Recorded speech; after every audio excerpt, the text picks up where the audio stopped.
And welcome to Beats, Rhymes and Life podcast. I'm Shakira. I'm Ash. The one and only Riz. Sounding very lackluster. Huh? Sounding very lackluster there. Yeah, we need an energy injection into this room. Do you know what it is, yeah? Like, I'm cool. Sun's out. I've been out since 7 o'clock this morning. Yeah, doing a lot of mileage. I'm like Superman, you know, and he gets his power from the sunlight. Like, I'm just like a different person. I know Ash has got solar pads on his ankles. He's charged up right now. But yeah, we're back again. It feels like a while since we last seen each other. It's only been 2 weeks. Huh? And I saw you the other day. Oh so. yeah, we see each other every day, so it's kind of like by default. But yeah, how's everyone been? How's everyone's weeks been? Long-winded, busy. If any of you are in like GDPR. Oh my god! See? Please, Yeah, guys, This shit's been driving me up the wall my god! all week, and next week it's gonna kill me too. The bane of my life right now. When I'm in marketing and nobody in my company is taking it seriously, which means I have to take it seriously, which means like a good 2 or 3 days out of next week is just gonna be all on that. I've got training for it on Tuesday, I think, but we had an assessment and I passed. So. That doesn't really count. They did like a little online test. It's like 20 minutes, and then they ask you like 8 questions at the end. Bullshit. 80%. I've been through. You didn't get 100, did you? 2 observations in the past 2 weeks. One external, one internal. On my areas for development, in the internal one, he said that I missed an opportunity to discuss GDPR. No. And I was like, oh, okay. But our policy for GDPR hasn't been written up yet. No. How can I embed our policy when it's non-existent? What can I do? Yeah. Like, what can I do? I was like, what? And even the fact that they now want me to embed that along with functional skills and along with safeguarding and prevent and along with bloody what's the other thing, British fundamental values in my everyday life, every single day, in every single lesson, while actually still trying to be on topic. I just like, what more do you want from me, bro? What more do you want from me? What more do you want? I'm actually losing it, bro. Do you know what it is? I've come to this point that within my role where I just really don't give a damn.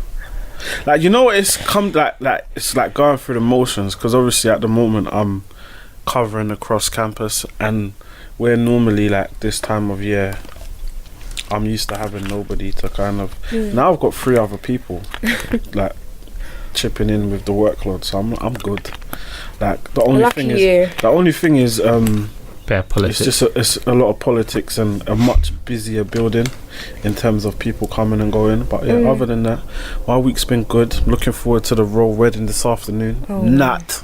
I couldn't give a fuck about that shit. It's actually jarring me. All these jobless people and fucking people that have nothing better to do with their lives that are going to Windsor. I saw an article, well, not an article, but like a web post this morning, that the first royal onlookers are here at 3:30 a.m. at Windsor. Hello, they've been camped out for 2 days. They've been camped out for days, but as in this the is first what happens when this is what happens when foreigners steal their jobs. That's what I'm gonna say. This is what happens when foreigners steal their jobs, bro. They have nothing better to do than camp outside that. These are the kind of people that give like social housing bad names. You lot don't want to do nothing. It's like, oh look, there's a royal baby. Let's camp outside the hospital for 3 days until he comes. I feel like these lot care more about their royal weddings and babies than their own weddings and babies. Like, what the hell? Where are your kids? They don't give a fuck. But yeah, I guess that means none of you are going to be watching. Nope. I will absolutely not be watching. If it's on the TV, then it's gonna be on the TV. No, in terms of like, if I'm at home and it's on the TV, I might have a browse, check out what she's wearing, see what her mum decided to rock to the wedding. That's more what I'm interested in. I'm not interested in any of it. She might rock up in a dashiki. You think they haven't told her already what she has to wear? It's policies, yeah? She might have zonto down the line, you know. Let's be honest, it's not gonna happen. Yeah. It's been an interesting week musically. Obviously, last episode we talked about R. Kelly, and obviously you know that podcast curse where you're onto a topic and then it develops just after you record. Yep. So following our last episode, Spotify kind of led the gauntlet in what they would call hate. What was it? Hate. I don't remember. Hate something. Yeah, like a policy basically against. I think they said hate crime. No, hate content or something like that. But basically, it was in light of the recent allegations regarding R. hateful content and hateful conduct. That's it.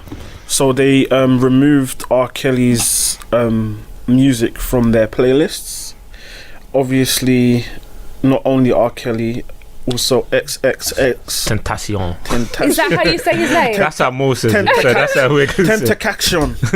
That's how I thought it was. But yeah, they both had some of their music removed from Spotify playlist. I think Apple and was it Pandora? They also. Oh, did they follow suit? Have they followed suit? I haven't read that. I didn't know that. Yeah. So interesting.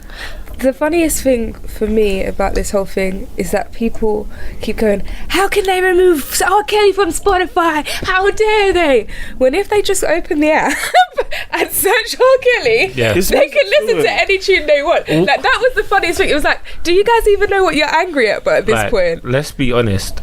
How many R. Kelly fans are listening to R. Kelly music through a Spotify curated playlist? Do you know what? Realistically, none of them. They've got their own playlist, or they listen to the albums. I subscribe to Apple Music, innit, and they play, like, when you search R. Kelly fitness or any artist, they have like a list of their like most popular songs. But it's like after the first 10 songs, even though it will say the song name, it will probably play it. And so I was scrolling down it just for banter, innit, and I got to like the 12th song on the list, and a lot of them are repeats because obviously there are different versions of the album, compilations and stuff. And it was just the remix to Ignition. It's the remix to Ignition. So I was like, the remix to Ignition is probably getting a lot of plays right now. But yeah, just generally my thoughts in it, I'm kind of like skeptical in terms of at this point in time, innit, like R. Kelly doesn't necessarily rely on streaming as his main source of revenue. Can I say something funny though? Foles was just like, R. Kelly fans are still listening to cassettes. Listening to him on CDs, and I was just like, I'm so annoyed right now because I've definitely got the 12 plate vinyl at home. Do you know what it is? 1,000% got the vinyl. I have. And I've got all his CDs. Album on CD. Me too. I've got I've got a lot of R. Kelly I've albums got on CD. so many CDs. Yeah. I've got vinyl and CDs. I was just like, I got to get out of here. I've even got a playlist on one of my old iPhones, like before you started streaming and stuff, like one of my, like an extensive R. Kelly playlist. So it's like I still have to do both. I've got playlists on the phone. People have Spotify. R. Kelly's music in it, and it's not going to stop them listening to it. Because it's like I was having a conversation with my cousin, and like the whole throwing artists in the bin here, like, it's just music, innit? For me, I am not upset or annoyed that they've removed R. Kelly from playlists. If that's what you want to do, that's what you want to do. However, my query is, why have we stopped at these two black men? Why haven't we then? In fact, not even why have we stopped? Why did we start with these two black men? Did they pick names out of a hat? What was it that inspired them? Because there are many abusive men in the music industry. There are many hateful men in the music industry. Are they all going to be removed?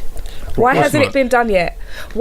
So that's where I take issue. Is where for me, this isn't, because people are like, at least they've done something. No, they haven't. This isn't standing with women against abuse. It's doing absolutely nothing. My thing is nothing for us. It draws a dangerous precedent in terms of. I look at it from the sense of like, there's a number of ways to look at it, and how I see things is that from a morality perspective, you want to be seen to supporting a specific cause in it, in terms of that's the topic of discussion amongst most social constructs right now, women's rights and how women are treated in the workplace and stuff like that.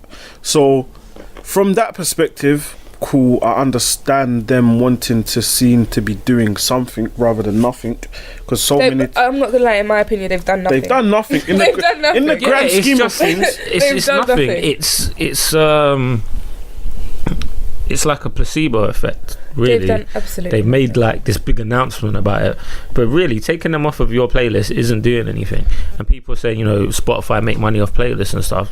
Fine, they're still gonna make money off playlists. Yeah, it's not. They're not gonna R. make Kelly any less money and from Triple S Tentacion are not gonna take this line down. Yeah, and my thing is, the responses from both teams were kind of like, well, what about this person? What about that person? And the crimes were listed next to their names, or alleged crimes in some cases. Some of them convicted. Some convicted and some were alleged. But it's it just smacks of hypocrisy to me. And it's like, if you're going to do it, to me, for them to go down this road, they either need to keep the same energy and go forward, just not playlisting bare artists, because there's so many people that would fall onto their hateful conduct. Yeah, but where do you draw the line? And you're a streaming service, and you need people to listen. Do you know from a business perspective, but like I said, it's a playlist. It don't matter that much. When people say like that they were going to boycott R. Kelly's music, etc., etc., I even understood that.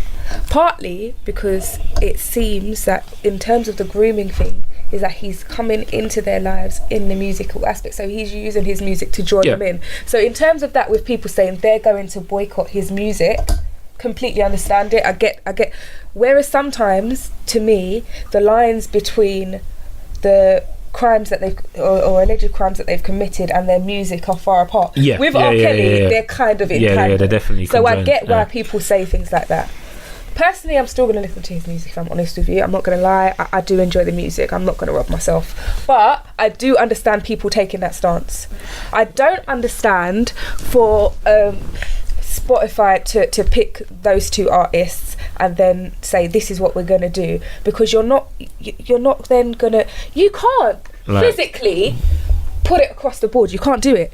Like, there's too many. You'd have nobody left on your playlist. Yeah. Like, you'd literally be left with a Teletubbies song or something. I'm not really sure. In terms of looking at it, like I said, I was having quite a lengthy discussion with one of my cousins, and it was like, since the conversation obviously is now about removing and censoring the content that people are allowed to produce, because it's like one step forward and then two steps back. So for me, I look at it from an aspect of, with obviously the recent spike in violent crimes in London and stuff like that, obviously the correlation between the two for me is obviously we're now allowing a lot of these artists in the door in terms of a platform to make money and change their circumstance.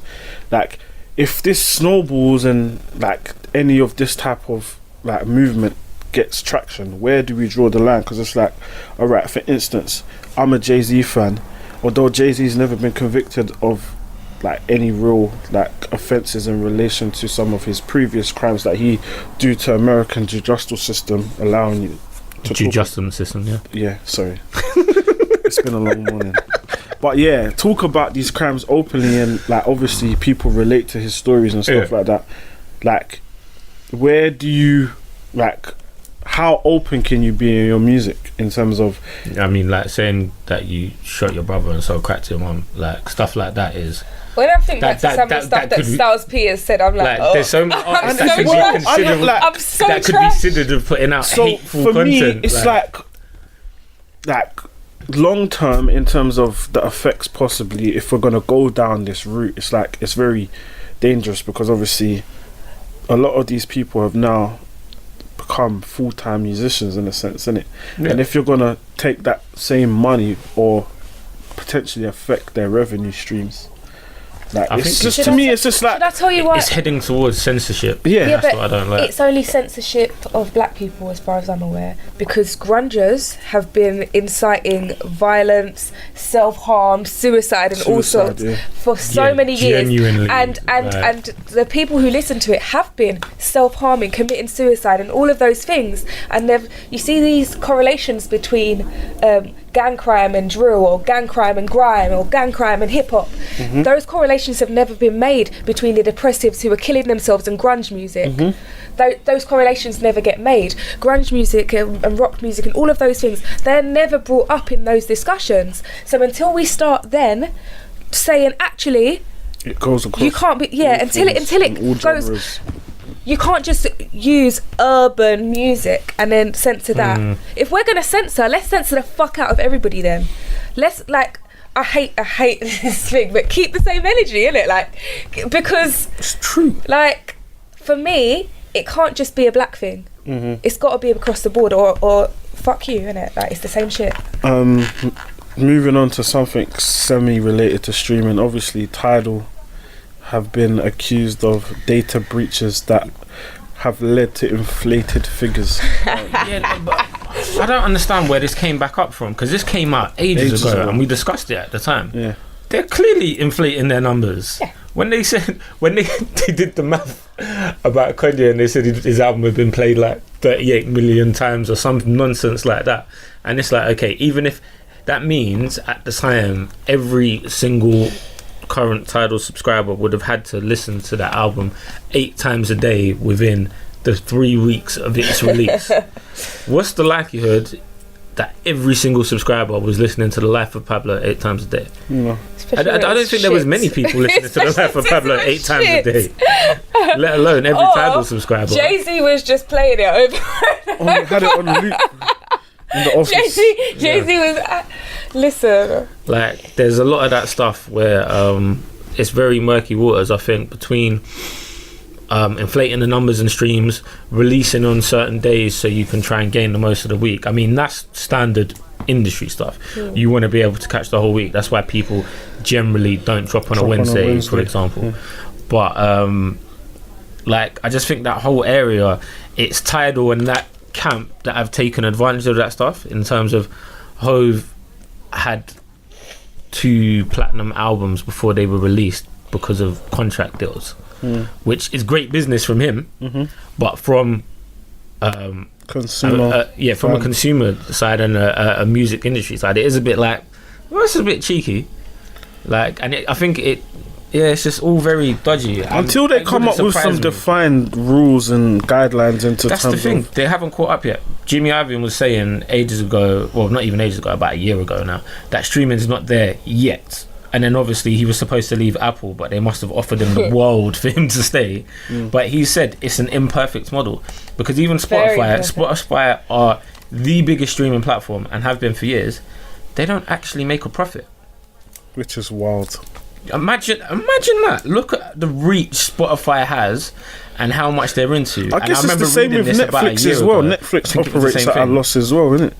In terms of the amount of money that they spend, they've got a not a long-term model, but I think a longer-term model, in the sense of they invest however many millions into all of their original shows, which then people binge for however long, and then that goes on and on and on. There's however many new shows a month, to the point where soon enough Netflix will probably be just original content. And they're already talking about Netflix buying, got to get better though, buying a cinema, buying cinemas, or getting out space to do Netflix films, because Spielberg, I think, or Scorsese, one of them kicked off about Netflix should not be eligible for Oscars. They said, in order to be eligible for Oscars, you need to show them in a theatre, basically. So Netflix are like, cool, we're going to buy some. It's interesting you say that, because obviously we talk about streaming a lot on obviously our show, because we're music fans, and music is obviously a big part of what streaming has become known for, innit?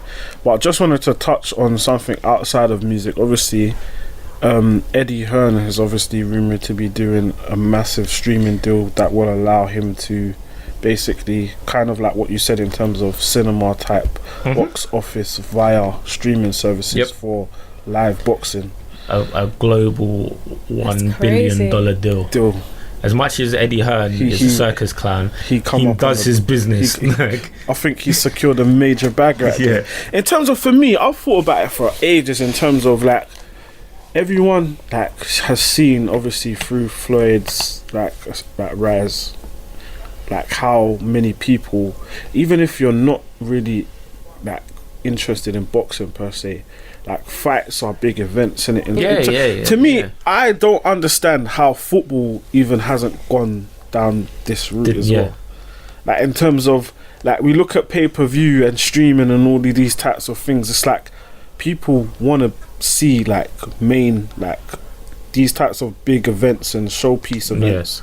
Like I think people will be willing to pay. So it's, for me, I just want to look at it in a sense of long term. Do you think we'll ever get to a point where it's like premium subscription for say like for instance Chris Brown puts together this 100 song it's probably gonna be his next playlist or see like how Apple with Drake, like do you ever think that we'll come to a point where like music will be not necessarily inclusive and we'll see like people putting together special type packages where you have to pay a premium rate for specific songs and stuff like that? Personally, I think because of the deals a lot of artists have and the deals labels have with streaming services and stuff, I don't think we'll ever see that on the mainstream. You might get artists here and there that do it, but in terms of independents do that now. So what Marciano's latest project, Rosebud's Revenge 2, he didn't put it on any streaming services or anything for a month. You could only buy it on his website and it was $30 to buy it. Kind of like Nipsey when Nipsey did the Compton mixtape for $100. Conway, Westside Gun and Benny, the whole Griselda crew that got signed to Shady, none of their stuff's on streaming platforms. Stuff where they featured is on there, but all of their projects you can only buy it directly from them, and they range from $10 to $50. They've got their own merchandise, artwork, and these guys have like literally murals all around the world dedicated to them and stuff. So I do think there's that exclusivity, and these kind of people are treating it as art. Almost like when, even though the Wu-Tang thing was bullshit, they were saying like it's a piece of art, and that's what these guys treat it as. So I think, as much as obviously music's full of creatives, I don't think there's many people, especially in maybe a more popular position in the mainstream, that will actually take that view of it and be like, yeah, you know what, this is art, this needs to be treated this way. Like, so I can't ever see it going mainstream, but you probably see more independent people. You see, like for instance, like how we treasure the art, like the culture in terms of like historical acts, such as obviously Wu-Tang have kind of gone down that route. Like I think that's a good way for them to obviously like keep the culture a bit more sacred and stop like outside influences maybe having a real hand in how stop the culture vultures. Something to think about, innit? But talking of Wu-Tang, how was the show, Shakira? It was good. Decided to go and visit the Troxy Theatre. Good. I had a good time. I felt like a fish out of water. In that there were like a lot of white people.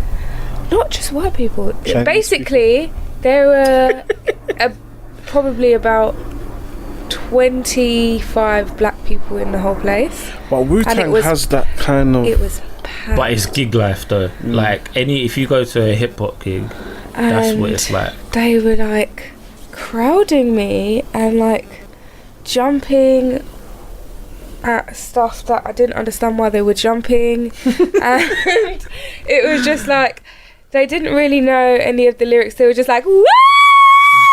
In my ears. And I was like, what's happening? You know what's so funny? It's so accurate just in hip hop gigs in general. And you look around, and I've gone to people in the middle of gigs like, we shut the fuck up, I'm trying to hear the music. There was even a black guy behind me. There was a black guy behind me that was so drunk, it was unreal, and he was doing a lot of screaming as well and just getting excited and climbing up, and he kept like basically climbing on me, so I had to like keep turning around and going, bro, back up, He's like, sorry, babe, sorry. I'm Shakira like, gets busy bro, in the streets. back up. I've seen it. Back up. Like, because I don't play, get off me. Like, what are you doing? What was the set list like? Oh, because I heard they brought out Killer Priest and it was they actually did. sick. Oh my god! Because my brother was there as well. Lost I was like, what? my mind. He was like, who would have thought you'd get excited at seeing Killer Priest? Do you know what? The worst thing is he brought so much energy with him that it was just like I feel like even Ghost and Ray got more excited when he got on. Yeah. But I was proper excited. My sister hates crowds, innit? So I was really conscious of that. Yeah. So I didn't. Where normally I'd go down, I didn't. I stayed up by the I stayed up like by the sound then. Mm-hmm. So I was there, and we still got swarmed. So I was so conscious of her, like. But oh my god, I had and then even like when they did their little tribute to ODB, it was just a great time for me. Yeah. I thoroughly enjoyed seeing them. Yeah. I wished that certain things had been different, but it was really good seeing them. Also, what's his name? Oh my god, Cassie's Dead was an opening act. Yeah. And I was just like... He's an interesting character. I have never been a fan of his, innit? Like, he's like a horror act. The worst thing is, he can actually rap, and I do like some of his music, but some of the other stuff is like so left, and the videos and the whole... chanting, death is coming, die, death is coming. And I was like, oh my god. Like, you know, like I felt like I was in church. I was covering covering myself with the blood of Jesus, bro. I was like, I rebuke you. Like, I was so like, and the thing is, because I purposely got there late because my brother-in-law told me that he was going to be an opening act, innit? So I thought, I'll try and miss him. Didn't I miss Kalashnikov and see him? Yeah, I was like, why? Kalashnikov was a late addition. Oh my god, I was fuming. I was like, why did they even put Kalashnikov on before this guy? Why? As in, no, you don't get it. As in, my timing was perfect for him to come on the stage. Sick. And at one point, he was just like, oh, is everyone ready for the main act? And it was like, I didn't even want to say like, because I was really scared to agree with anything that he said. He was like, shout woo, and I was like, no. And then people like woo, woo. And then he did 2 more songs. Piss off. I was like, what? I hate when people do that. I hate it. Don't ask me if I'm ready for the main act and then do 2 more songs. Yeah, they go, yeah. Make some noise for so and so. You ready for them? Yeah. Alright, cool. But I'm not done just yet. Like, no, don't do that. Don't do that. What are you doing? I was so scared. My sister was like, I must really love you to be here. I must really love you to be here. And I was like, shh, when they come on, you'll be fine. When they come on, because she loves Ghost, innit? So she was just like, oh, I'm happy. And I was like, of course you are. Just watch him and be quiet. But it was good, man. It was good. I'm a bit... Like, I'm not sure whether or not, you're gonna dislike me for this, but like, obviously 50 Cent being the king troll that he is, obviously I'm not sure if anyone saw the video of Tia Marie doing her thing. Now, to me, like, there's one thing, like, obviously putting people's personal, like, stuff online is. Here's where I have the issue in terms of. Where do you have the issue? The Lisa Bloom stimulus package for me. Oh yeah, that shit gets on my nerves, man. I'm fed up with her. Like, in terms of, like, if there's anybody you don't stand next to when you have something. Like, you just if you want some credibility, don't get Lisa Bloom by your side. In terms of, like, she hides behind the facade of being for women and stuff, but she's just an idiot, bro. And that by no means says that she doesn't have a point and she shouldn't be able to deal with the matter within. Yeah, but it's the rest that comes with the act. Yeah, like, don't come with your woe is me drawstring ponytail. Shakira's giving me sad. And at the worst point, like, in terms of, I don't understand how 50 Cent is dragged into the... He posted it. Well, here's the thing. There's twice. He posted 2. There's technically, the whole revenge porn is a crime, which is illegal, etc., etc. But if my argument against that is that once it's out there, everybody shares it. So you're going to sue the internet? Are you going to sue Twitter? Are you going to sue Instagram? Obviously, the argument... They took his post down and he put up another one and said they're censoring him. Yeah, the argument against it... No. The argument against it is obviously 50 has a bigger reach than most, doesn't it? So therefore, it's a negative impact and stuff. But I'm not going to lie, personally, I do think when it's something like that, when it's out there, whether it's 50 posting it or the average Joe posting it, that's going to fly around in minutes. I bet that was on Pornhub in like 12 seconds, bro. It does make it right, but I'm just saying, I don't know. I don't see the point. She's got every right to sue trying to make a target of him. But is she going to be successful? Yeah, absolutely. Revenge porn is a crime. No, but how many cases, because obviously, we remember China, obviously, had the Lisa Bloom stimulus package too. Yeah. Rob's still out here. What actually, I want to know, the result. They've got their own issues, though. But I want to know what happens to that specific cases. Does... China's got 2 tapes. Yeah. And nobody's been done. China's probably got a bunch of... Also, the thing is, with 50, the reason why he's probably more liable is because he posted it on his own account. Her ex posted it on her account. So realistically, she may not be able to prove that he posted it. She can prove that 50 posted it. But you know what? So and the same was with Rob. Rob didn't post it on his own account. He posted it on China's account. He posted it on his own Twitter account, though. Yeah, he did. What's it? The 50 thing, that's what I forgot when I was reading the statement from Lisa Bloom China. Basically, the reason why, Lisa Bloom and Tierra, the reason why they're going after him, I completely forgot, was because friends, isn't it, they're boys. The guy who had the tape. So what they're saying is 50 conspired with him to get it out there. And the worst thing is 50 is such a troll that it wouldn't surprise me if that was the case. But that's why they're going after him. For me, I don't like things like that in any case. I don't like things like that in any case. And yes, many people shared it afterwards, but it doesn't make a difference realistically. It doesn't make a difference how many people shared it afterwards. He posted it even after Insta deleted it. So that says to me, you can see that you've made it, that you've done something wrong here, and you're still posting it again. I know I'm gonna sound like the arsehole in the room here, but in terms of these types of things, you see when you reach a certain status, just generally, I know we say, but it should be sacred between. That's and always gonna. It should. I agree. And it absolutely. I wouldn't want my. Actually, I wouldn't mind. Because if I become famous at one point and my ex decides to post some shit online, I'm gonna sue these blood clots. The only reason I have an issue with it is because I want girls to feel safe when they're sending me there. I just. For me, I would the you're going real left, and Shakira's just being proper serious. No. Do you know what it is? Because I take things like that personally.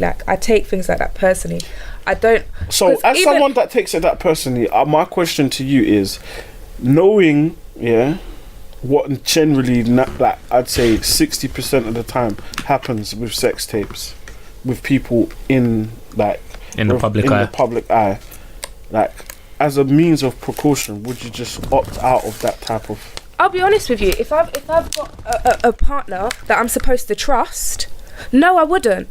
Because if it's that point where I can't trust you, we shouldn't be having sex in the first place. If I can't trust you, I'm not sending you shit. I'm not doing shit with you. But what if your iCloud got hacked? I'm being serious, because that's what happens to all of these celebrities, allegedly. And that's my point. When you're in that area of the public eye, and you're at that kind of level, you shouldn't, because you're a person at the end of the day, but you almost void a part of your privacy. Yeah. Not that part. No, I agree. It shouldn't be that part. But just generally speaking, I don't think that the onus should be on you to not record, not let somebody that you love record, rather than stop being a fucking dickhead and posting shit that you shouldn't. Realistically, however much I may have upset you or annoyed you, don't void my privacy. That's the part of it that I will never understand. Don't void my privacy. Don't break the law, because anyway. I was trying to get this reaction out of Shakira. Yeah, I know. But you know what it is? Do you know another reason why I take shit personally? Yeah, because I've had people not post shit online, but send it to someone else. Now, when I come and I thump you in your face, that's now a problem, right? But we've both done something to violate each other, right? Okay. Revenge porn wasn't a crime back then because I would have called the police. But hey ho. People are shocked in the room. I'm never shocked because Shakira always. You just gone through too much shit. You know that. You've always got a story related to something. Shit happens, innit? Like. My thing is personally, yeah, like I'm always gonna be an advocate of free the nudes, innit? So I don't even send nudes anymore, but.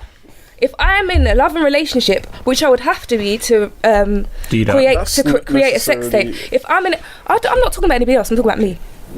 I would have to be in a loving relationship to create a sex tape. I would have to trust you wholeheartedly. So if you then break that trust, I will call the police. I will sue you. I will attack you in every way possible because you've done it to me. Like I understand. Like personally, yeah. Like to me, that's just a bitch move, innit? In terms of like, if the relationship doesn't necessarily work out for whatever reason, you should still respect the values, and like just avoid any of that type of thing. But like I said, innit, it's just one of those things. Even shit like, do you know things as well? Yeah. Is even shit like, you know, like when Kanye was saying bare disrespectful things about Amber, yeah, and doing all of that, and then when she said he likes a finger in a booty, people like, she's wrong for that. She's wrong for that. How can she say that? Nigga likes to get his booty fingered. Why is that so wrong? Why is she wrong to say that when he said he took however many showers to get clean after her and all of that other shit, but she can't tell people that he likes a finger in the booty. A lot of men like fingers in their booty. She called him a finger in the booty, bitch. A lot of men like fingers in the booty. It's not even that deep. But I've been telling girls for years, when dudes start talking shit, just tell people that they like all kinds of kinky shit in bed. What's gonna happen now? But it's perpetuating the same, like you said, innit? Keep the same energy. He wanted me to bark like a dog. I couldn't do it anymore. He wanted me to listen. That's the sort of shit that I was like trying me, innit? Because I was spreading all kinds of rumours. He kept trying to get me to dress up like a baby. I couldn't cope. Like, listen, I will slander that motherfucker. Moving on swiftly. It turned into yet another Shakira. I'm just saying. Shakira's awareness corner. And at least that shit's not illegal. You can't sue me for telling people that you made me dress up like a baby. It is, yeah. It's funny you say that because I had you can't sue me for defamation of character. You can't sue. Nobody can prove that it's not true. Like, you can't sue me for telling people that you wanted to eat my shit. Like, where do we go from here? Individual you're dealing with, because I had someone that kind of like allude to something that was far from the truth on Twitter, and it was like, as much as I wanted to go to their house and shoot through their letterbox, shoot through their letterbox, like giving someone that's willing to go to that extent, for me, perpetuate a full story. Yeah, to me, it's like the world. I don't have the energy, two. I don't have the resources to go to the extent. I've got energy. No, in terms of I can't, like, in terms of I'm petty at the best of times, isn't it? But my petty doesn't reach the level. Petty only reaches as far as your energy does, isn't it? I live by the rule: you go low, I go lower. That's what people want me to be the big person, like I'm not short and fat as it is. Come on, man.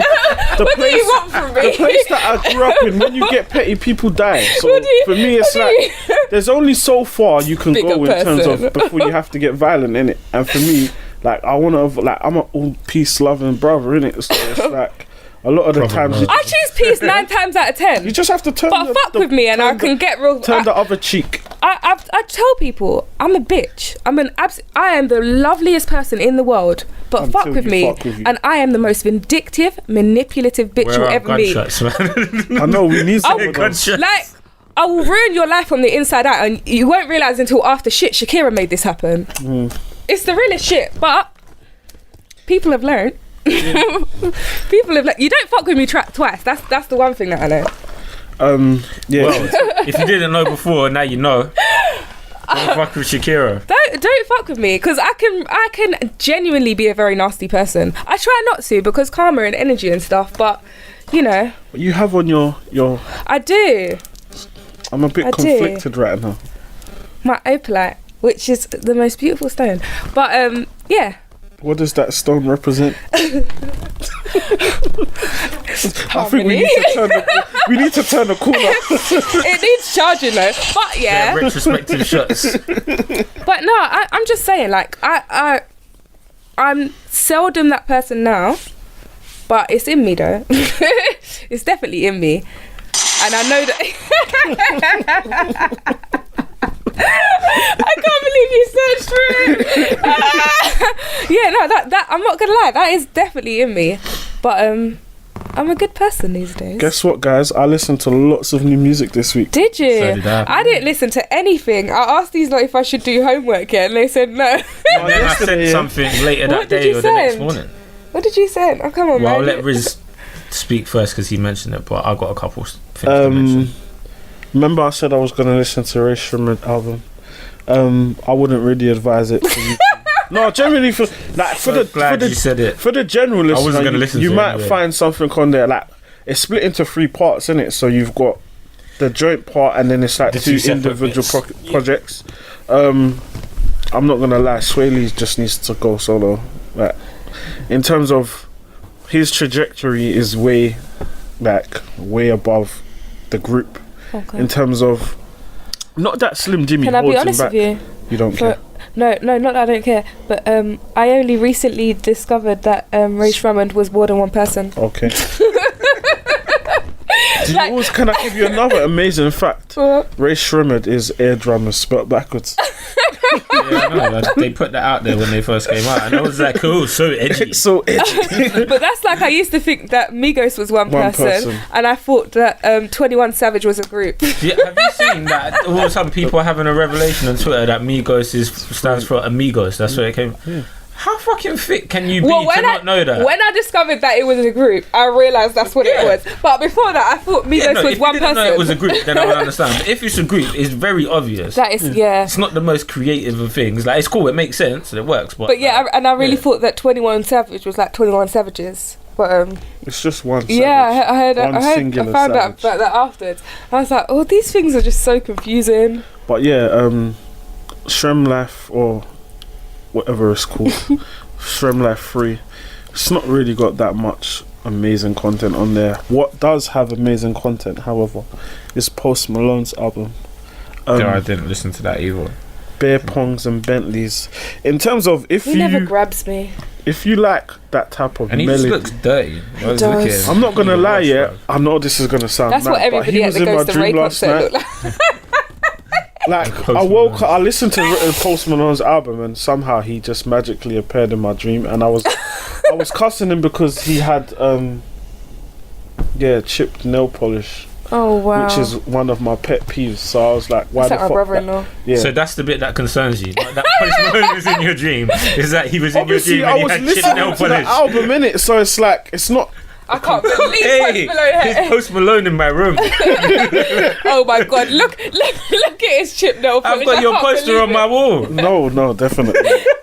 But yeah, it's got a lot of good cuts on there. In terms, do you know what? I will actually listen to it. I don't like him or his brand of music. I think when he first came out, he seemed like he was going to be something other than he is now. Yeah. But he knows how to collaborate. I'll give him his collaborations are. He does know that. I'm not gonna lie.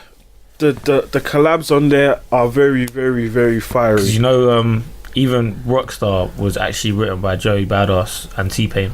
Oh, is it? They were actually both on the record, so they actually getting mad peace from that too. So you've got Rockstar. There's a track with YG and G-Eazy. Yeah. 1 second, what's it called? It's called Same Bitches. Very creative. No, it's like, you know. Sounds like it's gonna be right on my street. No, you I understand what Riz likes it now. Everywhere I go, it's got that. It's basically a spin-off that. Oh yeah, it's the same sample. Is it produced by Hitmaker by any chance? No. Okay. Cool. But it's not the same lyrics or anything. But like it's a similar vibe in terms of I think the chorus is the melody is the same or something. Yeah, it's like 400 bitches, but are still the 400 million, but are still the same bitches. Oh, okay. Yeah. So if you get go, yeah. Did you just censor yourself? I blitzed myself. And my personal favourite is Sugar Wraith, which is the last song. So yeah, look out for some of those. I will be posting and sharing on my Twitter account. Oh wow, you like it that much, huh?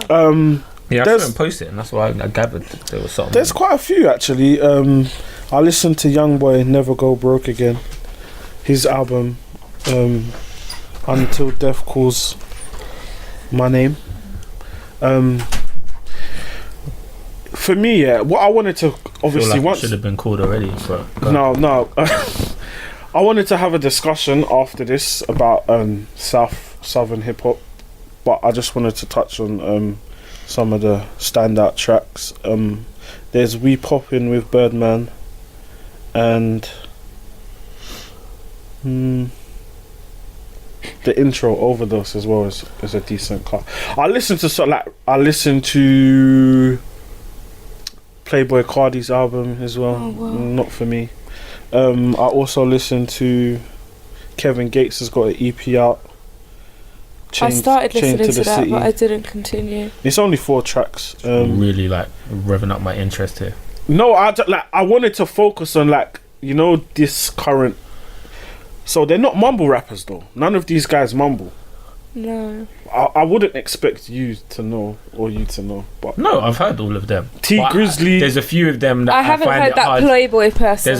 There's a few of them where I find it hard to differentiate in the sense of that I don't know their voices that well. I'm going to ask if there was a track with all of them on it, that's what it was going to lead on to my question after.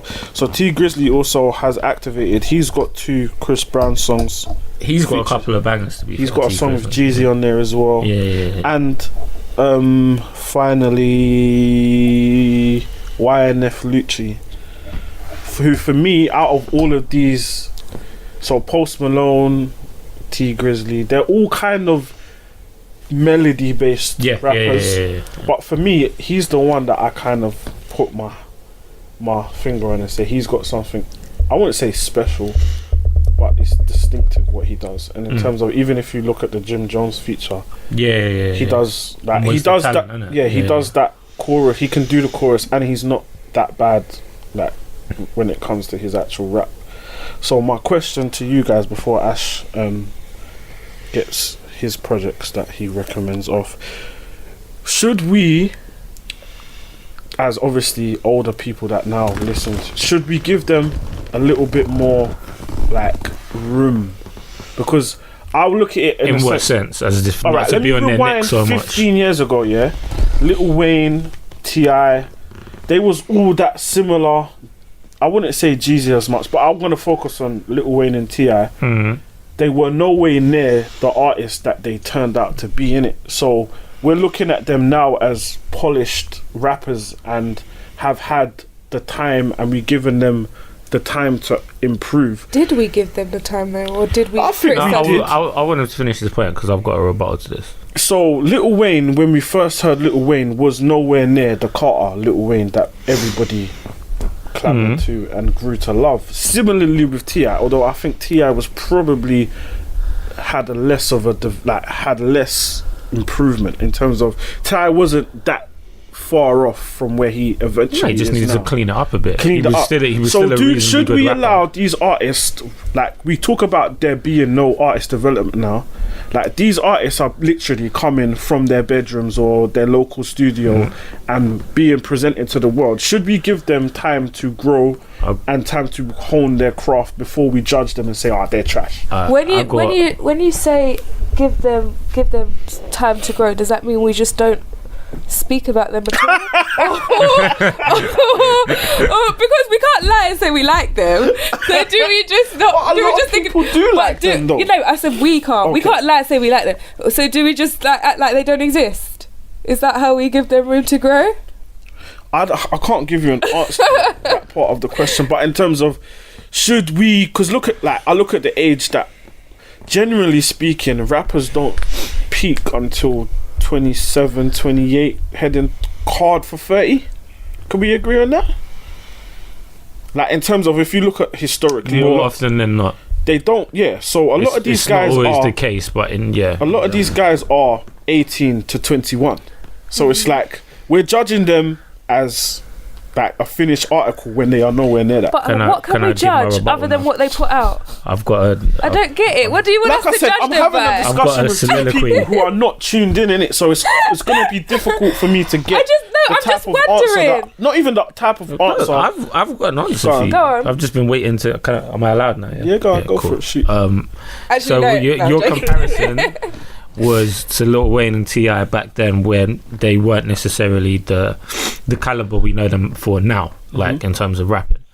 But Wayne was in Cash Money, and Wayne wrote everything from the age of 14 and 15, etc. None of it was good, though. No, none of it was good, but it sold millions of records. He was around the camp where he wasn't the standout guy for a long time, and he had that backing to have time, because he wasn't the guy. It was all about Juvenile back then. So none of these artists have that platform to be there, to have that safety to develop. Two, further back then, this is more so pointing towards T.I., because T.I. didn't have a camp like that, is that they just wasn't really in the forefront. Yeah, but like it wasn't T.I. and Grand Hustle when he came out. It was Wayne and Cash Money when he was out, that kind of thing. Is that you had to be better, because it was that much harder to get your music out to the masses back then. So all of this phase that people are going through now, you're saying straight from their bedroom, the SoundCloud, etc., etc., etc. People had already done that for years, more often than not, by the time they came out. In rare cases, Rick Ross is a prime example of that. So a lot of artists, like, it really, what I'm saying goes back further than that, but even in that period of like early 2000s. Yeah, because I'm not specifically looking at the switch from what we would call the golden era to South and trap. Yeah. So that period of time, realistically, you still had to be good or have some resemblance of talent to get out there. Nothing was based on single deals. It wasn't one hit wonders and stuff like that. You just had to keep putting music out on whatever level you could before you got to a stage where you got signed, or somebody took interest in you, or you got a feature that got you that bit more interest. Now, because everybody's so accessible, once you put your music out there, you're being judged from the get-go. Yeah, you have no limit on who's even though your music. This is a rough comparison because we're talking about specifically South rappers, but Bryson Tiller, for example, there's nothing out there from before his first project. He obviously had music, because you don't just drop that. He's obviously got demos and stuff, whether it was under a different name or his management got rid of everything or whatever. He came out as a finished product. It's not something I like, but that's what he came out as. None of these guys, in my opinion, are putting in the craft to come out as the finished product. I don't think there's any attempts of it. They're just making it and throwing it out there. There's so many of these artists that have a low quality of music, although the guys you're mentioning definitely have a higher quality from what I've heard.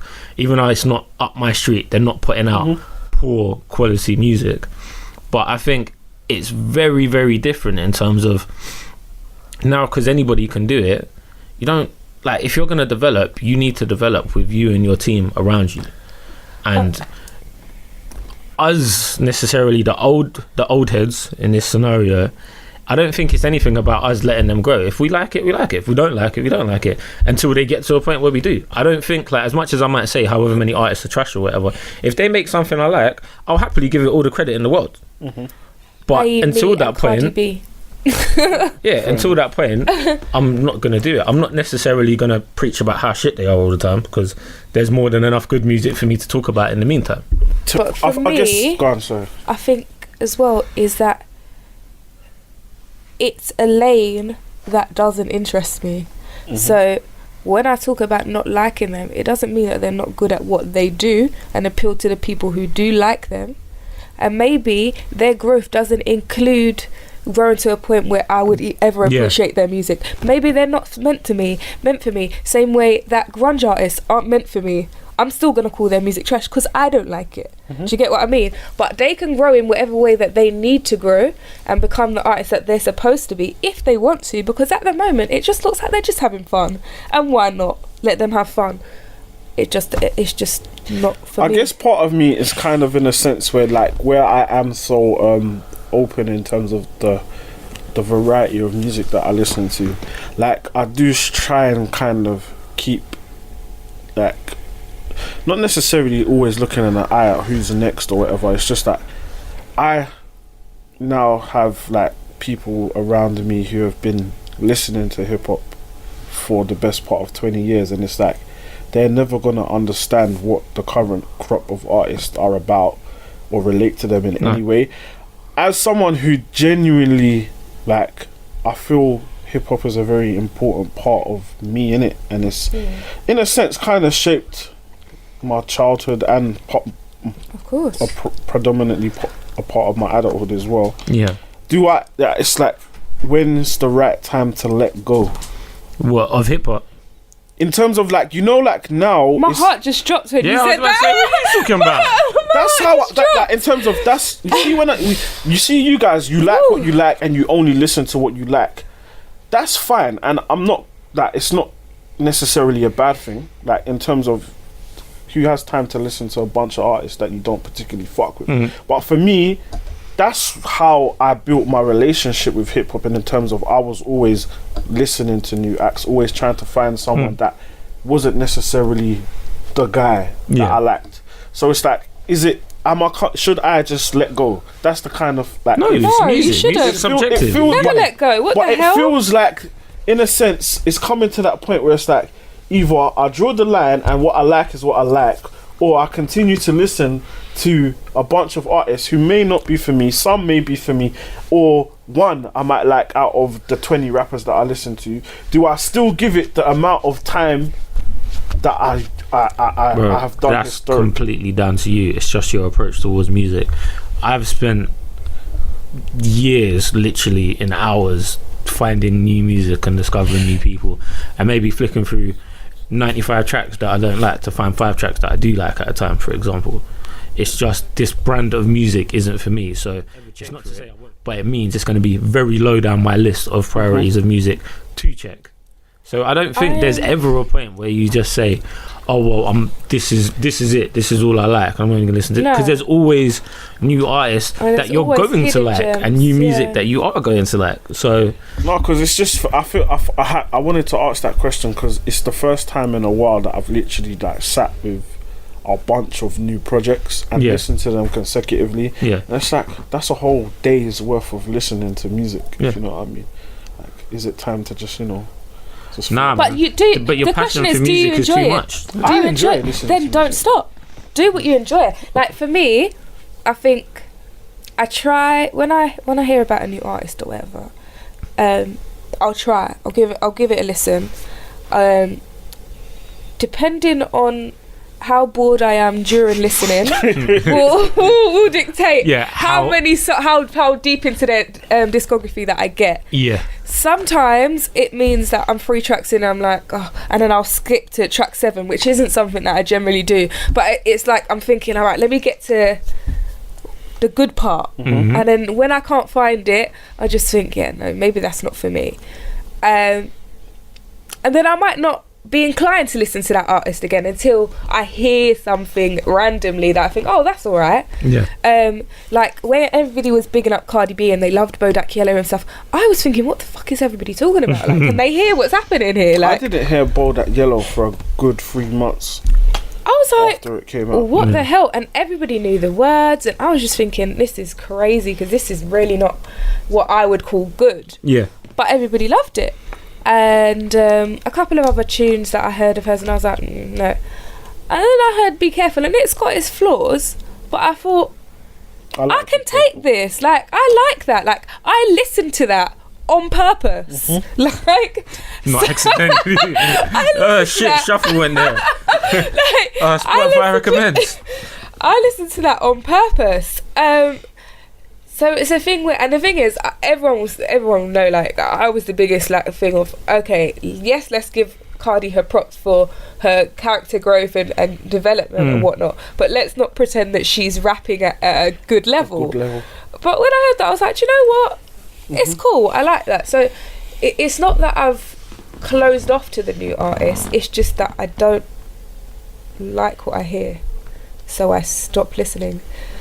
Like, but yeah, you know, in terms of when you said, oh no, Spotify shuffle, do you know what kept happening to me? Yeah, you know, because I listened to Tyler the Creator's album, right? After that, I went into the radio thing, innit? And every time I went onto like one of my playlists or stuff, they kept like putting Tyler the Creator, and you know, you can press like please remove this artist from the playlist. It was not removing him, and I was like, what is happening? Why do you want me to die? His previous stuff is not. Yeah, it's not for me at all.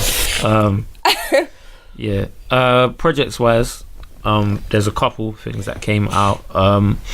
Ruby Francis, who I mentioned on here before, she had her headline show this week in the same place where Emma V did that Jazz Servant Quarters, I think, in Dawson. Proper like tiny little jazz club, proper sweatbox, but it's like it's an intimate experience, that old isn't it? Blues type vibe. Yeah, I didn't go to the show, but it looked good. They put a bunch of it on her Instagram Live and stuff. But she dropped an EP called To Be Fair. It's only 4 tracks, which is what an EP should be, 4 or 5 tracks, stuff like that. But her project's really good. She's dropped 2 singles recently, and I loathe to do comparisons of people, but I'd like to think it gives some kind of insight. Is that if Khalees was from the UK and didn't go through a hate you right now phase, that's what Ruby Francis is, in terms of there's quite a... I like Ruby Francis. There's quite an... sound. Yeah, there's an eclectic sound. There's a lot of energy in it. You can hear influences from Neptunes at times and from other people. Her project is definitely worth listening to. But this other guy I came across, they mentioned him on the Budden podcast, but I'd heard it before that, and now I'm a bit vexed. I don't really want to play it because they played it too. But he's on my Stimulator Jones. Yeah, mad weird name. He's got a project. What's it called? Exotic Worlds and Masterful Treasures. To me, this guy's come out of nowhere. I don't think I've heard the name before. Nope. Connie posted it on his story, and I was like, yo, what's this? If Raphael Sadiq and Damn Funk merged together, this is the sound you would get. Like, if you haven't heard Damn Funk, he's like West Coast, but like West Coast soul, kind of P-Funk, like a blend of all those kind of sounds. And this guy epitomizes that. It's very soulful with some neo soul stuff. Some stuff sounds like straight old 90s R&B stuff, all with this kind of eclectic G-Funk West Coast sound, with vocals that at times genuinely sound very much like Raphael Sadiq. I'm sure there were times where melody wise he was trying to go over some of his old stuff, but yeah, his album is very, very dope. I don't think there's a track I don't like at all. I'm definitely feeling that project. That's what I sent in the group chat, I think, yesterday. I didn't see. Of course you did. Sorry. It's okay, guys. And then there's just a few other loose tracks that I wanted to mention. Eliza Doolittle, I don't know if you remember her before. Yeah, she's kind of rebranded herself as just Eliza now. Yeah. And she's got a new single called Livid, which is pretty dope. It's kind of old school. Did I not play it? I did. I don't think you did. No. Not that tune. I think you might have played one of our other tunes. Yeah. She's got a new track as well. Frenzy, we've played him before. Oh man, don't say me you're gonna... I'm not gonna play nothing, but I'm just saying he's got a new track out. Yeah, Gold Medals, that's dope. And also Etta Bond, she's got a new track with A2 called Surface. Banger. That's been, if you know me, I love that girl. Yeah. I think that was all the new shit. And there's a guy, and it sounds random because I'm just saying there's a guy, but I literally found him on Instagram, and he's always playing piano over beats and stuff. His name's Kiefer, or I'd imagine that's how you say it. And he signed to Stones Throw Records, and all of his stuff's instrumental, but like he's an amazing piano player. Yeah. But he puts it into certain pockets. It's not like a classical piano player. It's very much jazzed out and soulful and stuff. And he's got a project out from before, and he's got a new project coming out now called Happy Sad. And honestly, it's all just a vibe. I could sit there and listen to it all day long. Like, it's worth listening to. I might even play something off it in a bit, but yeah, I think that's my roundup of like new shit. In terms of singles and stuff, a little bit left in regards to what we normally talk about. In terms of the types of music that we play on the show and stuff, okay. Lucas Nelson and Madison Ryan Ward have a song. This is a very country and western type vibe. Okay. Called "Let Go of Your Plans." Okay then. Whatever floats your boat, Riz. Yeah, I wanted to play it, but it's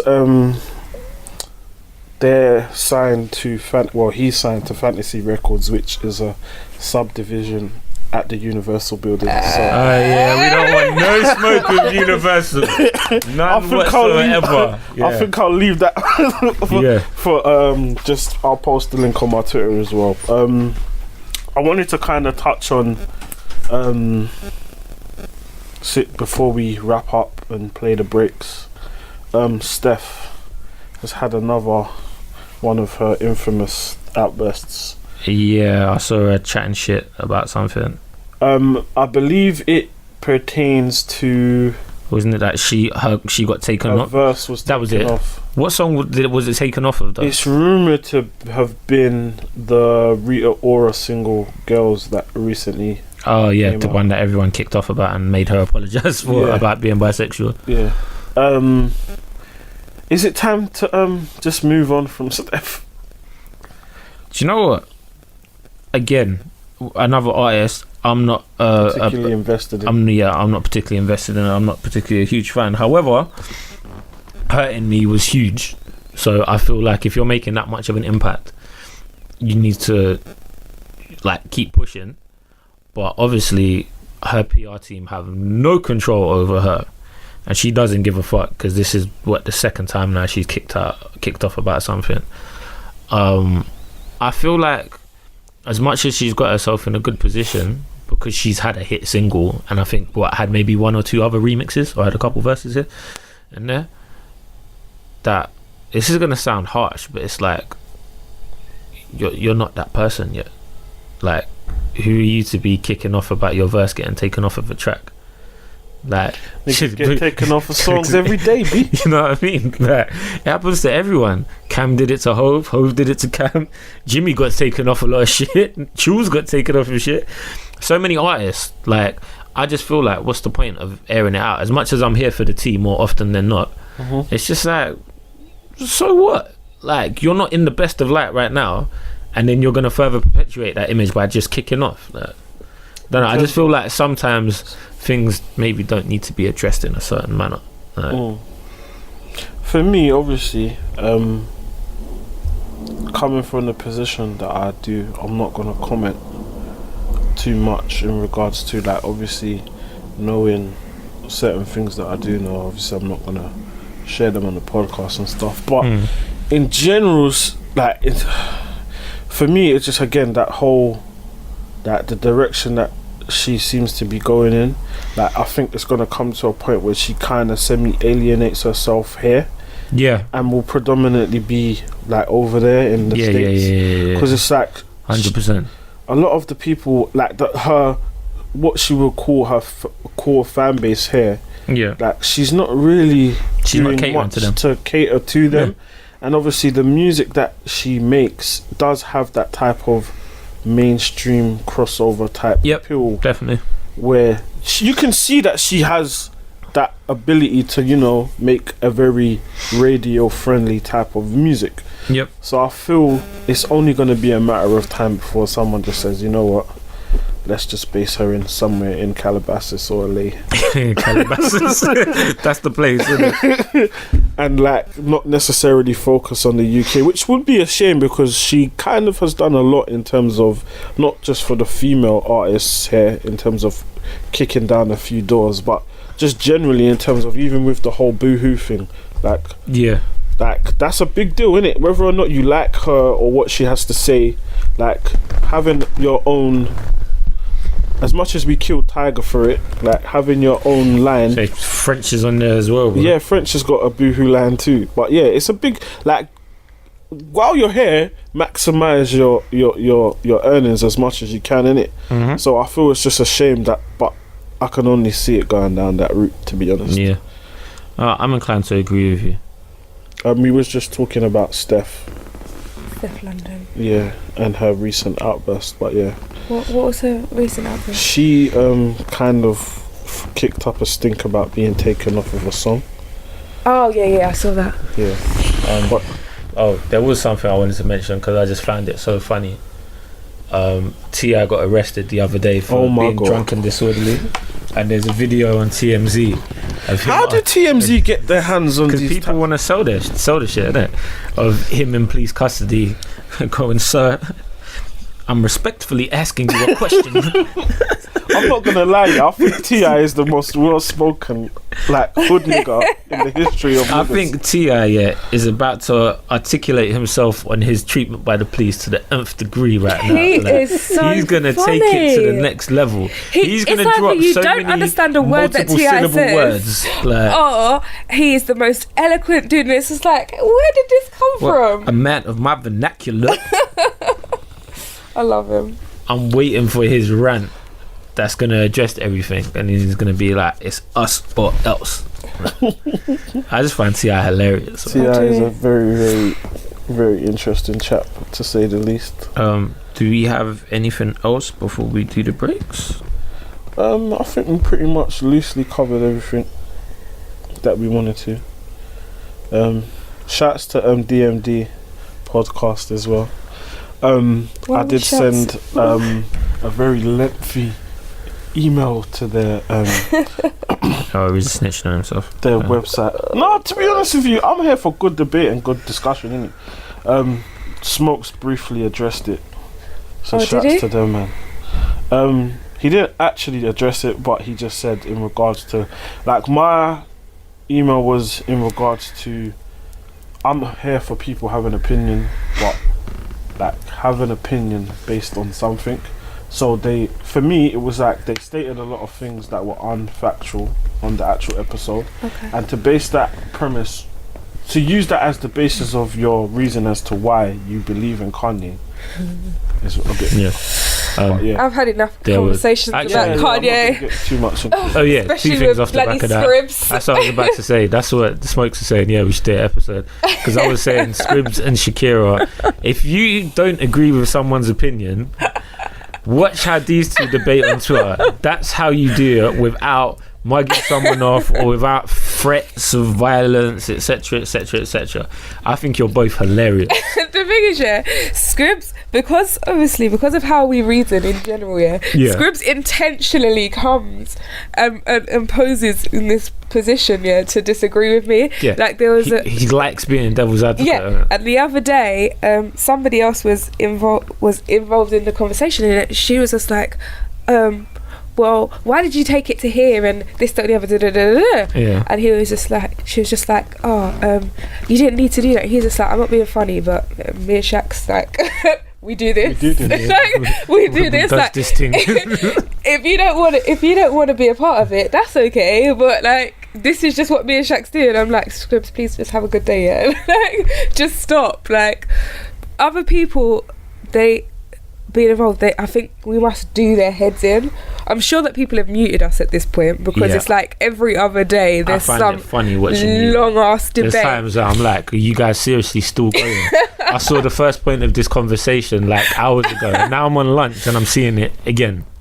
We can actually go on forever, and it's ridiculous, because sometimes it's just like Scribs will refuse. Like sometimes I'm like, Scribs, are you actually reading what I'm saying? Yeah. Like, are you reading what I'm saying? He's like, yeah, but you're ignoring this. I'm not. No, I'm just asking you. Are you reading what I'm saying?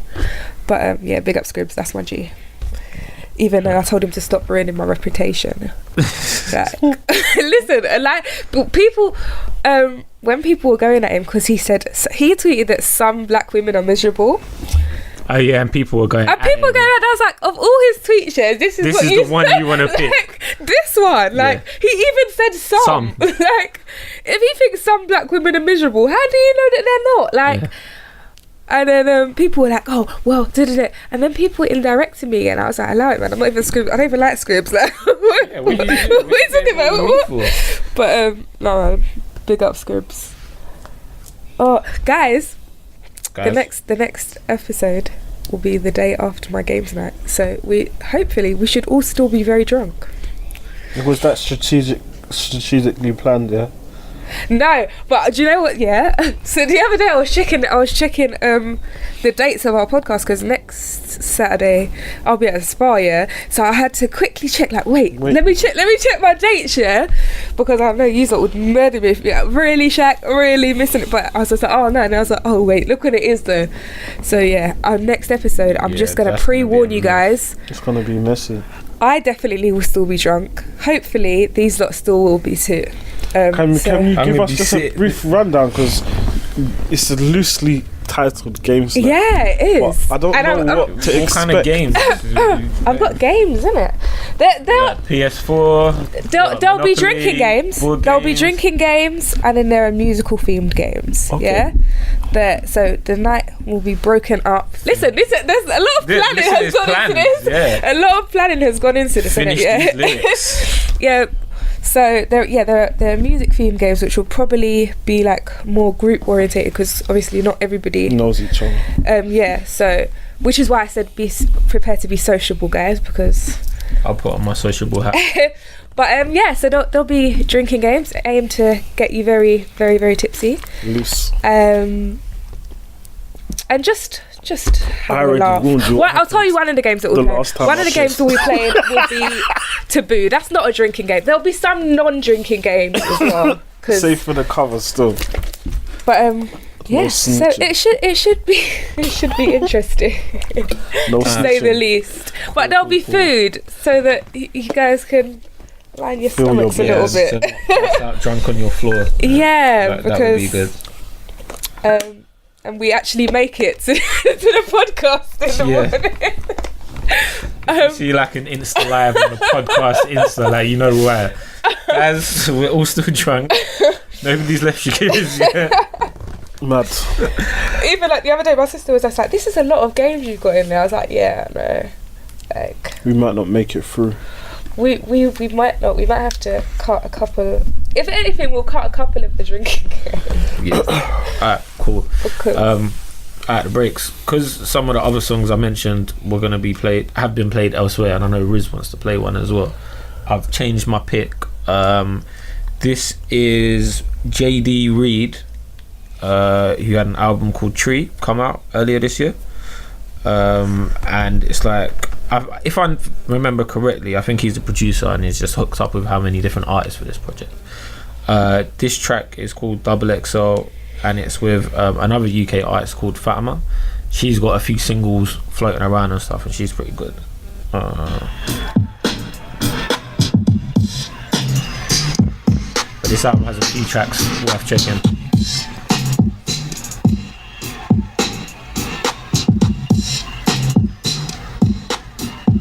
When it drops. You're moving too fast and moving too slow. I can't take it all. You put me on blast and laugh at it all. Keep it on the low. No, I can't wrap my head around it. Why you gotta wake me up and slap my head with that shit? Go high and valley low, I need some green pistachios. You know I like to smoke and turn my problems into love. When you feel in your heart, can take all the pain. Yeah, that's a XXL. If you listen to the lyrics, interesting content, man. Choose next. I'm gonna play something by Kacey Chambers. Okay. She's had a couple EPs, and then she released this like a bit earlier in the year, and I quite like this. So this is Camouflage.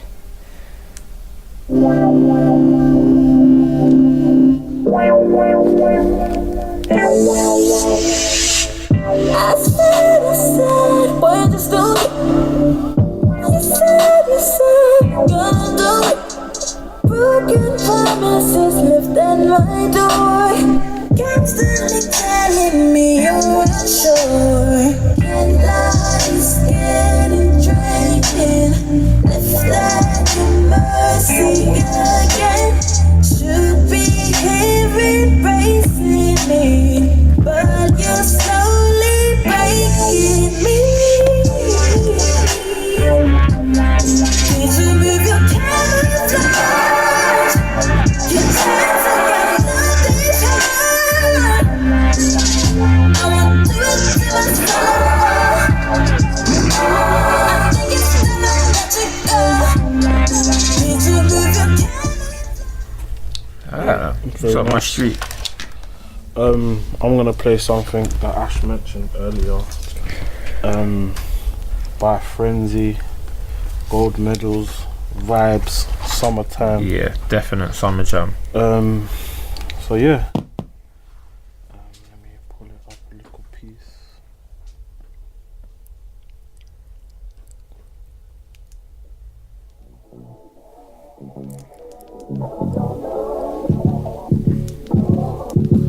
It's outlandish, I'm outstanding, and I ain't no fuck that's outstanding. I'm rocking with my man them. We ain't even go Camden, and we still did it gang them, and now we never planned it.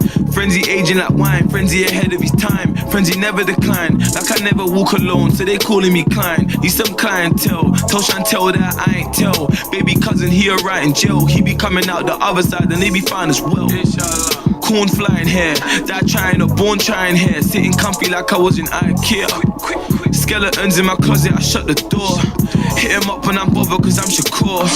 Niggas fake like they covered in contour, pause. Baby mamas, we got them on all fours, course. Tall, dark and handsome with Tom Ford, or if I spread my thoughts against orcs, I'm the lead, I can't even jack. I gotta leave, I can't even chat. I can't believe that I wanted that. I don't wanna lose, I want W's. Focus on everything that's in front of you. We about to erupt, Guadalupe. Kicking, pushing, see the fiasco, they call me Lupe. You were undercover in my duvet. Keep on looking for action. I like that. That's a Yeah, banger. that's a banger still. Yeah, he's got a few. It's warming up nicely. So yeah, that is us for this week, guys. Remember to interact with us via our socials. That's BRL_podcast, Instagram, Twitter, SoundCloud is all under the same moniker. Shakira, would you like to sign us up? Yeah, use the hashtag, guys. use the hashtag. Beats Rhymes Life Pod. Yeah. So thanks for listening, guys. Peace. Peace.